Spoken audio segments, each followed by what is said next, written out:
All right, folks, it's time to talk about the other aspect of the executive branch of government. We've covered the presidency to this point.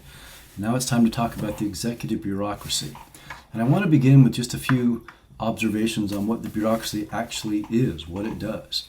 The bureaucracy is the Food and Drug Administration raising red flags about possible health dangers from things like dry shampoos. The bureaucracy is the FBI investigating the latest mass shooting in the United States. The bureaucracy is the Environmental Protection Agency proposing ways to try to combat climate change, in this case proposing new emission rules for vehicles. The bureaucracy is the Federal Reserve trying to combat inflation by setting interest rates in a way that they think will do that. The reasons that we form societies in the first place, going back to some of the very first concepts that we talked about in this class, to obtain the benefits of collective goods, to obtain the benefits of living in a community as opposed to in isolation as hermits, things like defense, functioning transportation systems, a viable economic system, something as simple as delivering the mail and as important as public safety. Those are the things that we form society to do. And remember, there are four mechanisms for achieving those collective goods: two that don't work in mass societies, anarchy and altruism; two that do work, markets and government. The part of the bureaucracy, the part of government, that actually does the creating of those collective goods, defense, transportation, and economy, etc., is the bureaucracy. It's where the rubber meets the road in terms of how the government interacts with daily life. The things that we use every day, for example, the food that we eat and the water we drink, medicines and toothpaste and cell phones, how do you know they're safe? You don't go out and check yourself. You're pretty trusting when you put something in your body that you bought from a store. When you open up a bottle of water and you drink it, you're assuming it's safe. How do you know it's safe? Creating safe products actually requires collective action. It requires the combined efforts of lots of people. How in our society are we to ensure the safety of all these things? Well, again, four possible ways. Maybe it'll just happen. Maybe a safe product will just be created just because, and that would be anarchy. No system involved in doing so, they just come about. Or maybe manufacturers will just do the right thing because of their conscience. That'd be nice. Maybe, perhaps more realistically, market forces will compel manufacturers to make safe products. Because after all, market competition being as it is, if a company got a reputation for making unsafe products, if someone died from using their products, they would quickly, I would imagine, go out of business. So that threat alone is enough to ensure the safety of products, right? Well, let me introduce you to the Ford Pinto of the 1970s. And I picked this particular Ford Pinto because when I was in high school, my last 2 years of high school, which would have been 1979 and 1980, my good friend Pete owned exactly this Ford Pinto. I mean, not this specific one, I'm sure, but a red Ford Pinto with exactly those mag wheels. And Pete was my ride to early morning workouts for water polo and swimming when I was in high school. And we went in this car. And we thought we were so cool. I mean, and we were. I mean, look at that thing. The Ford Pinto is decidedly less cool upon rear impact. The design of the car had the gas tank placed in a position towards the rear such that with a substantial rear impact, that gas tank exploded. And when a gas tank in a car explodes in an impact and you're in the car, that's not good for you. Ford did an analysis of the problem, and that analysis is now known as the Ford Pinto memo. It wasn't a single memo outlining all this. It was a series of internal company documents that investigative journalists uncovered. And basically, the Ford's analysis went like this. The total cost of actually fixing the problem, of modifying 12.5 million cars at $11 a pop, would have been $137.5 million. The total cost of not fixing the problem, which amounted to settling the lawsuits involving deaths and injuries, came out to, in Ford's estimation, about a little less than $50 million. Ford's conclusion, which they adopted, was don't fix the problem, don't modify the chassis. It was easier to pay off the families and the victims of those killed and injured in these explosions than it was to fix the problem in the first place. That's obviously a morally repugnant decision. It's it's a cautionary tale about not looking to market forces as the insurer of public safety. So if it's not going to be anarchy and it's not going to be altruism, it's not going to be necessarily be markets, what's left but government? And government, the bureaucracy in the government is the organizational system and structure that makes possible what we look to government to do. In terms of defining what bureaucracy actually means, it's simply an organizational system that makes it possible to do complex tasks. Bureaucracy does not mean government. Private organizations are just as bureaucratic as government is because they all need the same thing. They need a system for accomplishing complicated tasks that require lots of coordinated effort. A German sociologist, Max Weber, defines bureaucracy as having three characteristics. One is hierarchy, a hierarchy of structure of command in which command flows downward and information flows upward. The second characteristic is specialization. Within that hierarchy, those who are part of this structure specialize in performing a certain task. They only do that task. They don't do other tasks. And then the third characteristic is rules. Those tasks are done according to a set of procedures, rules, standard operating procedures. So those three things, a hierarchical structure in which the people in the bureaucracy specialize at a given task and they perform that task according to a set of rules, that's what bureaucracy does. The idea is it's for bureaucracy to be impersonal. Sometimes we complain about the impersonality of bureaucratic agencies. Think the DMV, where you just take a number and all you are is a number. Yes, that's impersonal, but that impersonality is kind of the point. One of the points of bureaucracy, one of the strengths of bureaucracy, is treating everyone equally in the same category of regardless of who they are. Some famous person needing a driver's license should get the same treatment as you in the DMV. Whether that's actually the case, I don't know, but that's the idea.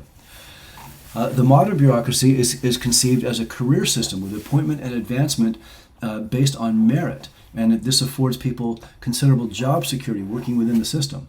And there are specified goals of collective action which the bureaucracy is intended to achieve: safety, defense, transportation system, economic system, all those things. So the model of bureaucracy is this sort of machine with interchangeable human parts, and it's designed to facilitate collective action. It's designed to accomplish these complicated tasks that we look at bureaucracy to do. In the early part of the country, and we've already referenced some of this before in previous discussions, our bureaucracy did not look like that. The method for filling government positions prior to 1883 was the spoil system, which we've mentioned earlier. The spoil system basically was a system that allowed the winning president to basically fill the bureaucracy with his supporters and loyalists. This did not allow for the development of government service as a career job. It wasn't a career job. You were out as soon as your supporting president was out. And advancement within the system was not based on merit. It was based on your support for the president, financial, voting, and otherwise.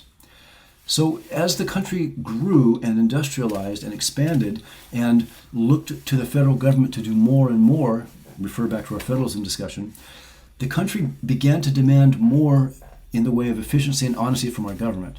The emerging industrial revolution, the urbanization and the expansion of the role of the federal government demanded more efficient administration. What we needed in these bureaucratic positions was not a bunch of amateurs, loyalists to the president, but experts, people with competence in their field. And so, things came to a head in 1881 when President James Garfield was assassinated by one of these patronage job seekers who didn't get a job and killed him. He shot the president and he died. As a response to that and just a general revulsion against the spoil system, this is what led to the Pendleton Act of 1883, which again we've talked about before. And initially what the Pendleton Act did was put 10% of federal bureaucracy jobs under the merit system, which is not very much.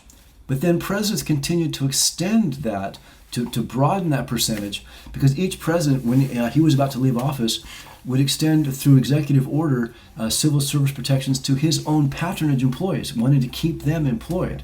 He's leaving, he wanted them to be able to stay, so he broadened the umbrella of patronage employees. By the time Franklin Roosevelt became president in the 1930s, 80% of federal workers were under the umbrella of the merit system, and now it's even higher. Why do we have bureaucracy? Well, it solves coordination problems. How else would you get a large group of people together and organized in the way that is necessary to accomplish really complicated things, like landing a rover on Mars, or keeping track of terrorist activity, or building a series of interstate highways, or even something as simple as offering a section of Poli-Sci 100. Yes, we need bureaucracy to accomplish just what we're doing right now. What does that bureaucracy look like? You might think it looks like you on the bottom and me on top. Not really. More realistically, I'm down there at the bottom with you. There's you taking the class, me teaching the class. This class is scheduled and offered by the department chair, who also happens to be me, so it's a little more simple, but still there's a step. And I work in context with the associate dean and CHABS and the dean's office in the College of Humanities, Arts, Behavioral and Social Sciences, if you don't know what CHABS means.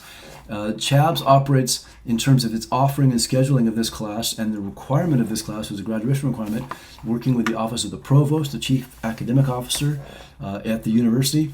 And those requirements, the fact that many of you are taking this class, comes from requirements that are handed down by the California State University Chancellor's Office in Long Beach, working under the direction of the Board of Trustees, who get their marching orders from the government of California, the governor and state legislature.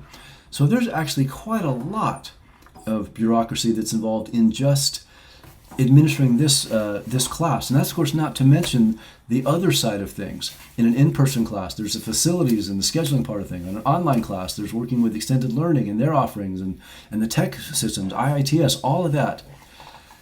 Something as simple as a Poli-Sci 100 class requires a pretty extensive bureaucracy. And as you can see here, there is a hierarchy. And again, you and I are at the bottom of it. Everyone in this hierarchy has a specialized role, does a certain thing. The provost doesn't teach the class. I don't dictate the rules of what's covered in the class. That's held up here. Everyone has a role, and everyone performs this role in accordance with certain guidelines. There's certain things I can do, certain things I can't do. And so those are the rules. The whole point of bureaucracy is to enhance efficiency through these processes of specialization, division of labor, and rules. It's the only thing that allows governments, and for that matter, private organizations. Remember, bureaucracy does not mean government. Bureaucracy is an organizational system, and private entities have it, and government has it, and it involves the large-scale coordination of lots of individuals working on a single task. Bureaucracy is much more efficient than the alternative, and it results in much more speedy and equitable implementation of these kinds of tasks. Imagine trying to build a car with an auto factory of 1,000 people.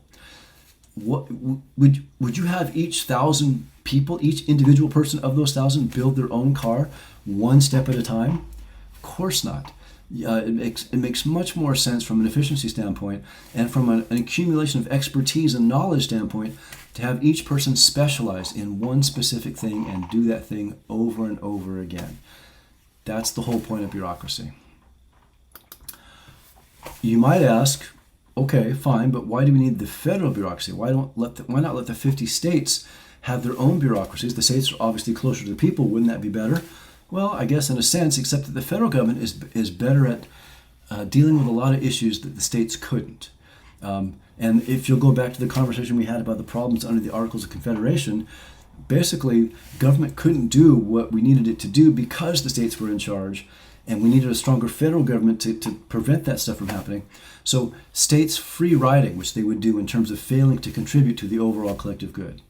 We have a federal government that coordinates states' efforts with an eye towards avoiding redundancies and duplication of effort. What if we had 50 separate food safety inspection agencies with 50 separate state standards about what constituted safe food and water and drugs? How would manufacturers deal with that? What if they had 50 sets of guidelines and standards they had to comply with that were all different? The redundancy would drive them crazy. It would be impossible to handle that. The federal government is also poised to prevent the states from engaging in the race to the bottom stuff we talked about before when we talked about federalism. States could, for example, in order to attract factories to their to set up shop and be built in their states to create jobs and stimulate the economy, they could be tempted to do things like continue to lower pollution regulations to the point where there were no pollution regulations. So that race to the bottom stuff would be a real problem if there weren't overall federal standards dictated by the federal bureaucracy.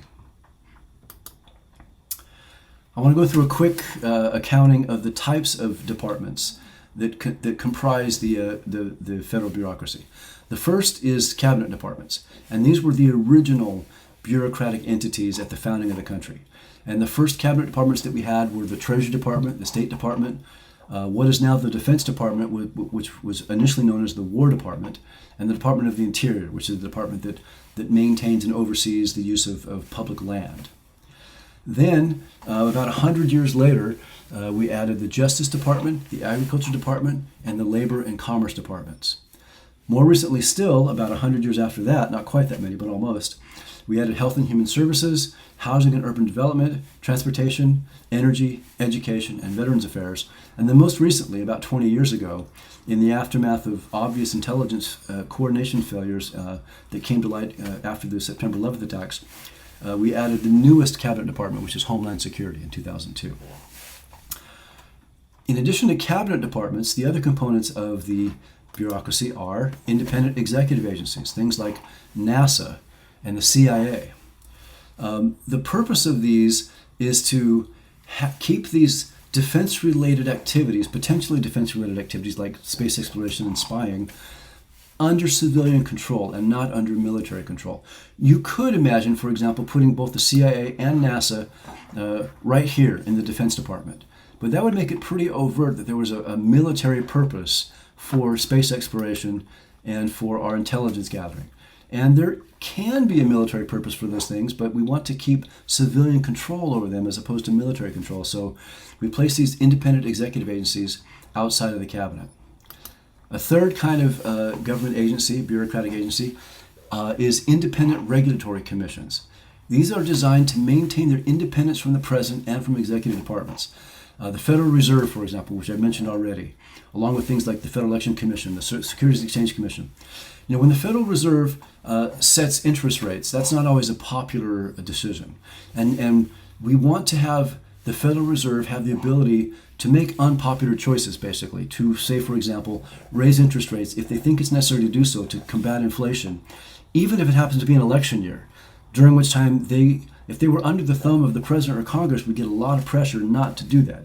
Raising interest rates is not popular. It makes people's credit, borrowing money is more expensive, so loans are more expensive, for example. So to insulate policymakers from political pressures like that, we maintain these independent regulatory commissions and empower them to deal with those various things. I would also mention, the book also mentions, that this independence also insulates President and the Congress from the fallout of those unpopular decisions. It's hard to blame the President for raising interest rates when the President doesn't do it, when it's the Federal Reserve that does it. And the President is out there screaming about it happening in the first place. And then the fourth type of government agency is government corporations. And these are kind of weird. The U.S. Postal Service is a government corporation, as is Amtrak, the rail service. These function like corporations, but they are businesses operated by the government. And the whole point is to fill a niche that the market either can't or won't fill. For example, I don't even know what it costs to send to mail a letter these days. I haven't mailed a letter and I can't remember when. I'm sure I have some stamps around here somewhere. But whatever it is, 45 cents, let's say, 48 cents. I really don't know. It's unlikely that a private entity, a private corporation, would mail a letter from Encinitas to, say, Bangor, Maine for 48 cents. It would probably be more expensive than that. But the government has an interest in maintaining and ensuring the delivery of mail in an equitable and affordable way, so they create this corporation that we can make the same argument for rail service. There you have it. You've seen this chart before. This is the organizational chart of the United States that I've shown you in the last video. And here you can see the things we just talked about. Here are the cabinet departments, all 15 of them. And then down here, let's see, we mentioned independent agencies, NASA and the CIA. There's the Central Intelligence Agency right there, an independent agency. We mentioned independent regulatory commissions like the Federal Reserve. Where's the Federal Reserve? Federal Reserve System right there. We talked about the U.S. Postal Service, government corporation. So all of these things are those kinds of government agencies, either cabinet departments or independent executive agencies or regulatory commissions or government corporations. All of this, the vast majority of our government is the bureaucracy, headed up by the president and the presidency, but really by far the largest component of our government, as we said before, about 4.5 million people, counting civilian and military personnel, comprise the executive bureaucracy. Far larger in terms of not just the size, but of what they do than the legislative branch or the judicial branch. What is it that bureaucracies do? And I got into this at the beginning. I gave you some examples. But this is from the text, and I like it a lot, so I'm just going to read what the text says. Bureaucrats spend the vast majority of their days managing programs and delivering services that most people would regard as essential to modern life. Basically, what we create government for in the first place, why we live in societies. Working to ensure the safety of food, drugs, consumer products, the workplace environment, and the transportation system. Delivering the mail and keeping order in the nation's vast electronic communication systems. Providing monthly retirement unemployment checks to the millions of Americans who depend on them. Attending to the needs of veterans, pursuing criminals and defending the nation from foreign enemies, protecting the natural environment and responding to disasters, natural and man-made. The list could go on for pages. We tend to take such services for granted. This is what we expect government to do. We pay attention only when something goes wrong, but we would certainly notice if they stopped. So, again, the point I want to make here, and the text is making, is that bureaucracy does what we look to government to do. I mean, they are what deliver to us, we the people, the very goods and services and functions that we look to government for in the first place, that we created government and societies for in the first place. So why don't we like it? Why do we have such disdain for the bureaucracy? Well, there are lots of problems with it. The very thing that makes it possible for bureaucracies to deal with routine tasks also makes it very difficult for bureaucracies to deal with unusual situations. Bureaucracies are inflexible, really kind of by design. They're very good at dealing with the run-of-the-mill questions that come their way, the run-of-the-mill issues, the decisions they normally have to make. They're not so good about thinking outside the box. The whole idea of specialization and rules is to not think outside the box, to not get creative. There isn't a process for being creative built into the bureaucracy. But sometimes this results in crazy situations. I recall a situation here some years ago at the university where in political science, one of our professors, Professor Beavers, offered a team-taught class with Professor Formo, who teaches in literature and writing. And the class was on the politics and film. So it was a study of a bunch of films that had political meanings and political implications.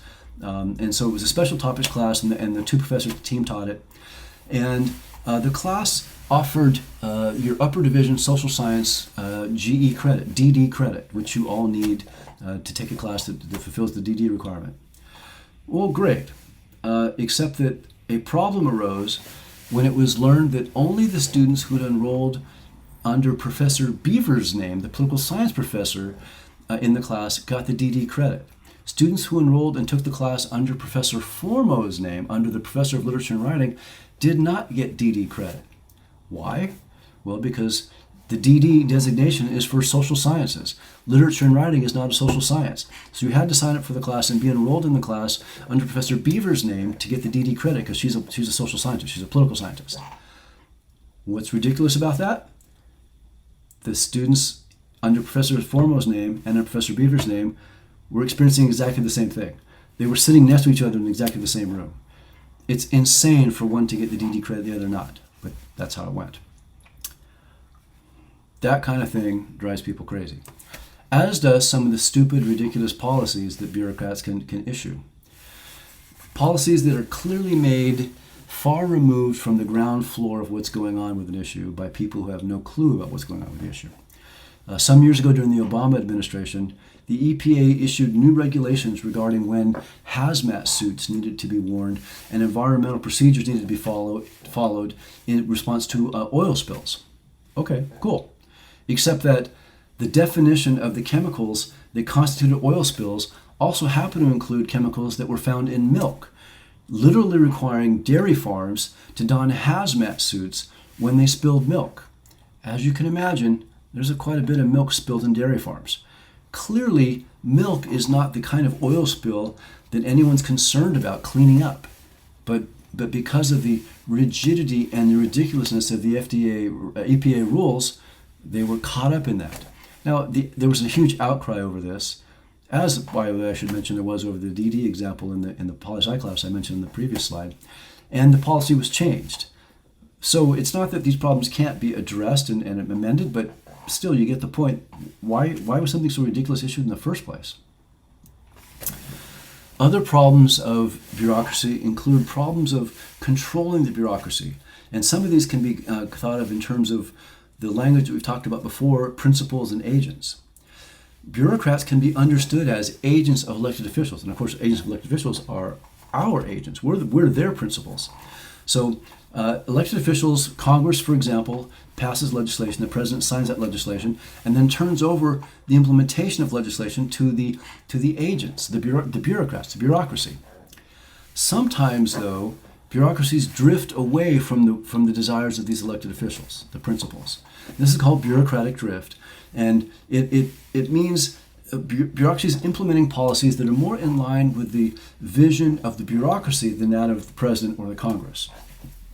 And there are a number of examples, including quite recently, resistance within the Environmental Protection Agency to efforts by President Trump and Senate Leader Mitch McConnell to undo Obama-era clean air regulations.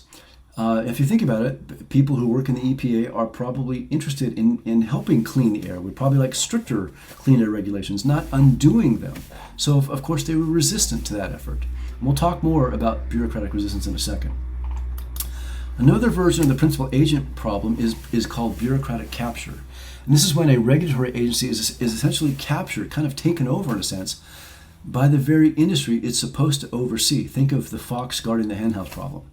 And a really good example of this that I'm familiar with has to do with Monsanto. You probably know Monsanto is a food industry giant and is known for many things, including the creation of genetically modified foods and seeds and pesticides and things like that. GMOs, or genetically modified foods, are one of the things that the Food and Drug Administration, you would think, would want to keep a pretty close eye on.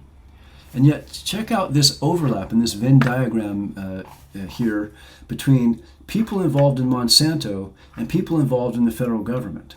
And I will point your attention to one in particular. It's the fourth from the bottom here, a guy named Michael Taylor. Michael Taylor was appointed by President Obama to be the Deputy Commissioner of the Food and Drug Administration.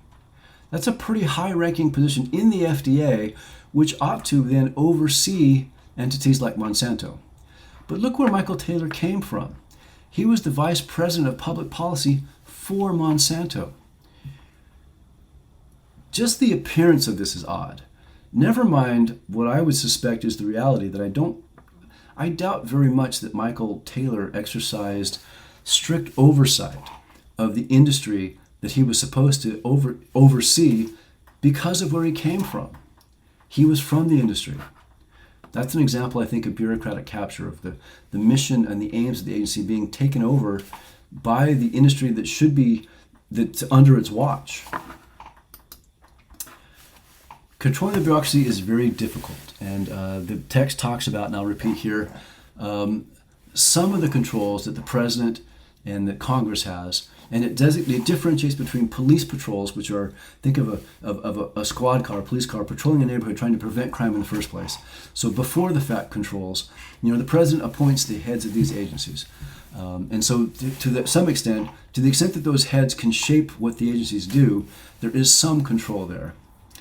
And the executive branch tends to have has regulatory review prior to the final enactment of rules. So the presidency and the president, and it's usually not the president himself, but those around the president, can actually review regulations before their final enactment. But they often don't catch a lot of things, and there's still often a lot of leeway that bureaucrats have in terms of implementing these rules. And then there are the after-the-fact fire alarm controls. So think fire alarms as the fire's already going, and you're summoning the fire alarm to call the fire department to put it out. These are things like executive orders that presidents can issue to refine the mission of the bureaucracy, changes in the budget authority, reorganizing the bureaucracy in ways that are more to the president's liking. Again, after-the-fact ways that the president can control bureaucracy. Likewise, Congress has both police and fire alarm types of controls. Congress authorizes agencies in the first place. So it takes legislative action to create an agency, a new agency, Homeland Security or education or whatever. And Congress writes the legislative language that basically defines what the agency does. So there is some restriction of discretion there. And then after the fact, when things go wrong, usually in bureaucratic implementation of policies, Congress can exercise its oversight function, holding hearings and investigations into the bureaucracy. And also, Congress has the power of the purse, so it can fund the bureaucracy or defund bureaucracies, and so it engages in some regulatory and budget control there. But still, these tools are limited at best in terms of controlling bureaucracies and individual bureaucrats working in the federal government. A fundamental problem of bureaucratic control is one of motivation. We've already hinted at this in a previous slide. Presidents are often frustrated with bureaucracies, and if you think of it from the president's standpoint, the president is the only nationally elected political official elected to lead the executive branch of government, yet he often finds it difficult to do so, in part because of, again, this is not about a Congress controlled by another party or with a different constituency that won't do what the president wants. That's the other branch of government. Of course, there's going to be resistance there. That's kind of the design of the system. That's what the founders had in mind. But within the president's own branch of government that he presumably, allegedly controls, he still often faces pushback and resistance. Ronald Reagan campaigned on a pledge to eliminate the Department of Education when he took office. The Department of Education was actually created under Jimmy Carter's presidency, the one before Reagan, and really it was Carter fulfilling a political promise to teachers' unions. If you support my election campaign, I'll see to it that the Department of Education, which wasn't a department before, is elevated to the prestige of department status. They did, he did. Reagan didn't like it, so he vowed to eliminate it. Not only did he not eliminate it, but the actual Department of Education grew under Reagan's presidency.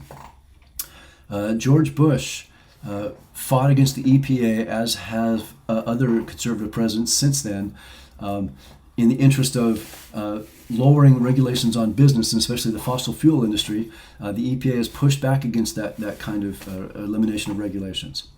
Barack Obama campaigned on a promise to close Guantanamo Bay in Cuba. He didn't. He got pushback from his own Department of Defense against doing so. And then President Trump, perhaps more than any other president, has not only had pushback and resistance from bureaucracies, but it had a spin that we'll get to in just a second on why that is. President Trump's first impeachment over the Ukraine phone call, when he was pressuring Ukrainian leaders for dirt on Joe Biden and withholding funding to Ukraine unless he got that dirt, it was his own foreign service that blew the whistle on that phone call. Trump, as I've mentioned a couple of times, as have other Republican presidents, have tried to roll back clean air regulations. In particular, Trump was interested in rolling back Obama-era clean air regulations, was often not successful in doing so. Trump and his own CDC, Center for Disease Control, butted heads in terms of how to handle the pandemic on a lot of specific things. Trump, as I said, has a specific explanation for this, or maybe I call it a theory, for this bureaucratic resistance to his initiatives. And it is the theory of the deep state, that there's actually a dark conspiracy afoot here. In some iterations of the deep state conspiracy theory, it's espoused that Barack Obama is holed up in a cave somewhere, the puppet master directing the bureaucracy he no longer supposedly leads, but directing it in order to thwart Donald Trump. And of course, if the president believes that, then his loyalists have to espouse that theory too. A reporter early on in Trump's administration asked him straight out, does the government believe there is such thing as a deep state that is actually working to undermine the president? And President Trump's first press secretary, Sean Spicer, said, I think that there's no question when you have 8 years of one party in office that there are people who stay in government, affiliated with, joined, and continue to espouse the agenda of the previous administration. So I don't think it should come to any surprise that there are people that burrowed into government during 8 years of the last administration and may have believed in that agenda and want to continue to seek it. I don't think Spicer's wrong here, but I want to make a big distinction between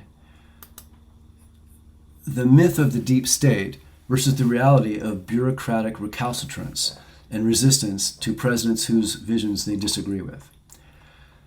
The deep state, as espoused on the far right in America, is not just an impersonal, inept bureaucracy of people who are not loyal to or not on board with the president's mission. It's a sort of cabal of a sinister, secretive Illuminati trying to sabotage the president and controlled, again, as I've mentioned before in some versions of it, by some other sinister force, Barack Obama or Mitch McConnell, or not Mitch McConnell, never mind. That's not the reality. There isn't that kind of coordination. There couldn't be that coordination across millions of people, across hundreds of agencies, in the way that the myth of the deep state tends to be depicted in popular culture. But that doesn't mean that there isn't resistance to presidents. And I would even say in particular to Republican presidents, because part of the Republican political philosophy is to reduce government, to have minimal government, limited government as much as possible. And so that means limiting what the government does, limiting specifically what the federal government does. And bureaucrats who are working in the federal government tend to see that differently. They tend to want to continue doing what they do, if not expand what they do. So bureaucrats tend to believe in the mission of their agency, and they know that the current administration is going to be around for 8 years at the most, while they have career protection as civil servants. So yes, they might well try to, in some cases, resist the president. But that's not some sinister conspiracy organized by the left. That's a reality of bureaucracies that are frustrating their own presidents. And it may be experienced more on certain issues, particularly environmental issues, for example, by Republican presidents, but it's also experienced by Democratic presidents. One of the most respected scholars of American political institutions is a guy named Norman Ornstein, who works for the American Enterprise Institute. He's a conservative, by the way. And his characterization of bureaucracy is that we have career people and some political appointees who've been there some time, who are essential to the functioning of government. So they've been there through many administrations, they have their own policy interests. So yes, there is that web of people. But my experience over many decades is that overwhelmingly they understand their role, and whether they like the policies or not, they follow the lead of administrations. There is no deep state conspiracy happening. There is definitely problems of bureaucratic resistance to presidential initiatives. And there are reasons for that. We'll get into it. Presidents from as long as I can remember, and that goes back quite a ways, but particularly since the Clinton-Gore presidency, continuing through the Bush presidency, continuing through the Obama presidency, and the Trump presidency, have espoused reforming bureaucracy. So I want to talk a little bit in closing about potential ideas for reforming the bureaucracy and why it hasn't happened. One idea is simply to reduce the size of bureaucracy, just to downsize what government does. Most Americans think that bureaucracy is too big and that it's growing. In reality, it's not growing.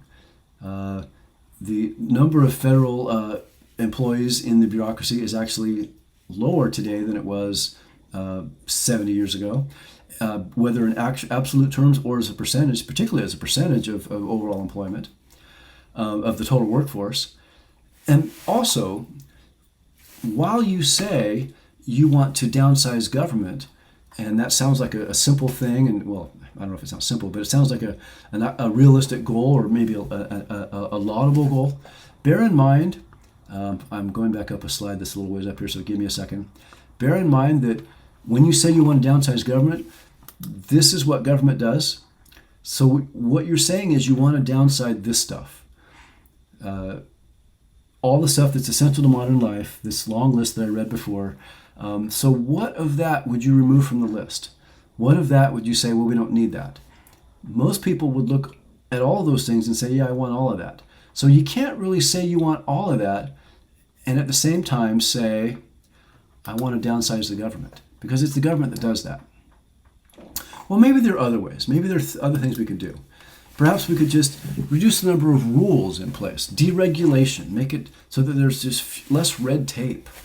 Okay, but the more you roll back rules, the more flexibility you give to bureaucrats. Yes, rules can be convoluted and contradictory and confusing and frustrating, but they also confine bureaucrats in terms of how they perform their functions. So if you're going to deregulate, you have to also accept that in doing so, you're giving more discretion to unelected bureaucrats, which most people who oppose the bureaucracy would not want to do. Another proposal is called devolution. Instead of having the federal government do these things, pass it down to state governments. I already dealt with the reasons why we have the federal bureaucracy being as large as it is and not state bureaucracies, duplication of efforts and redundancies and race to the bottom of states and coordination problems. But, so just acknowledge, though, that devolution isn't really changing what government does. It's just passing the buck down to a lower level of government. And that brings with it its own host of reforms. One of the more popular proposals for reforming the bureaucracy, and I just realized a typo here, so I'm going to go ahead and take that out right now while I'm talking, thank you very much, is privatization. Maybe we can reduce the size of bureaucracy by turning over some of what government does to the private sector. And there is some merit to this, most people believe. It is pretty clear that some public responsibilities can be privatized fairly easy. Today I'm recording this, it's a Wednesday. Sometime within the next hour or so, I got to get the trash out because tomorrow's trash day. There's a private company, Edco, in my area that picks up the trash. The city of Encinitas doesn't do it. It contracts it out to a private company. And that works out quite well. Edco specializes in trash collection to a much greater degree than I think a department of any city government could do. It serves many communities, so it's not just one city that's supporting Edco. That probably makes a whole lot of sense.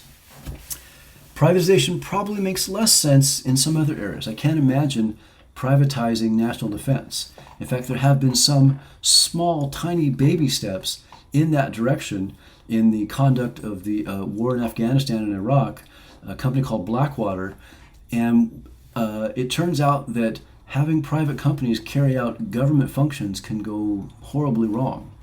There were a lot of scandals involving Blackwater personnel in terms of violations of human rights in their treatment of Iraqis and Afghanis. And there's very little transparency and accountability with a private firm. Nowhere near the extent of those things in terms of government. And also, let's remember that a private organization is not necessarily more efficient or less bureaucratic than a government agency. Private organizations, as I've said a couple times already, have bureaucracy as much as governments do. And in fact, some private bureaucracies are notoriously cumbersome. General Motors is known, for example, as one highly bureaucratic, convoluted organization, and it's private. So privatization doesn't solve everything. So there are all these proposals. The proposals have some arguments for them in some cases. They have some arguments against them in some cases. More fundamentally, though, I want to close with a couple of thoughts from the text. And I don't normally quote directly extensively from the text, but I like the way that the authors put this, so I am going to in this case.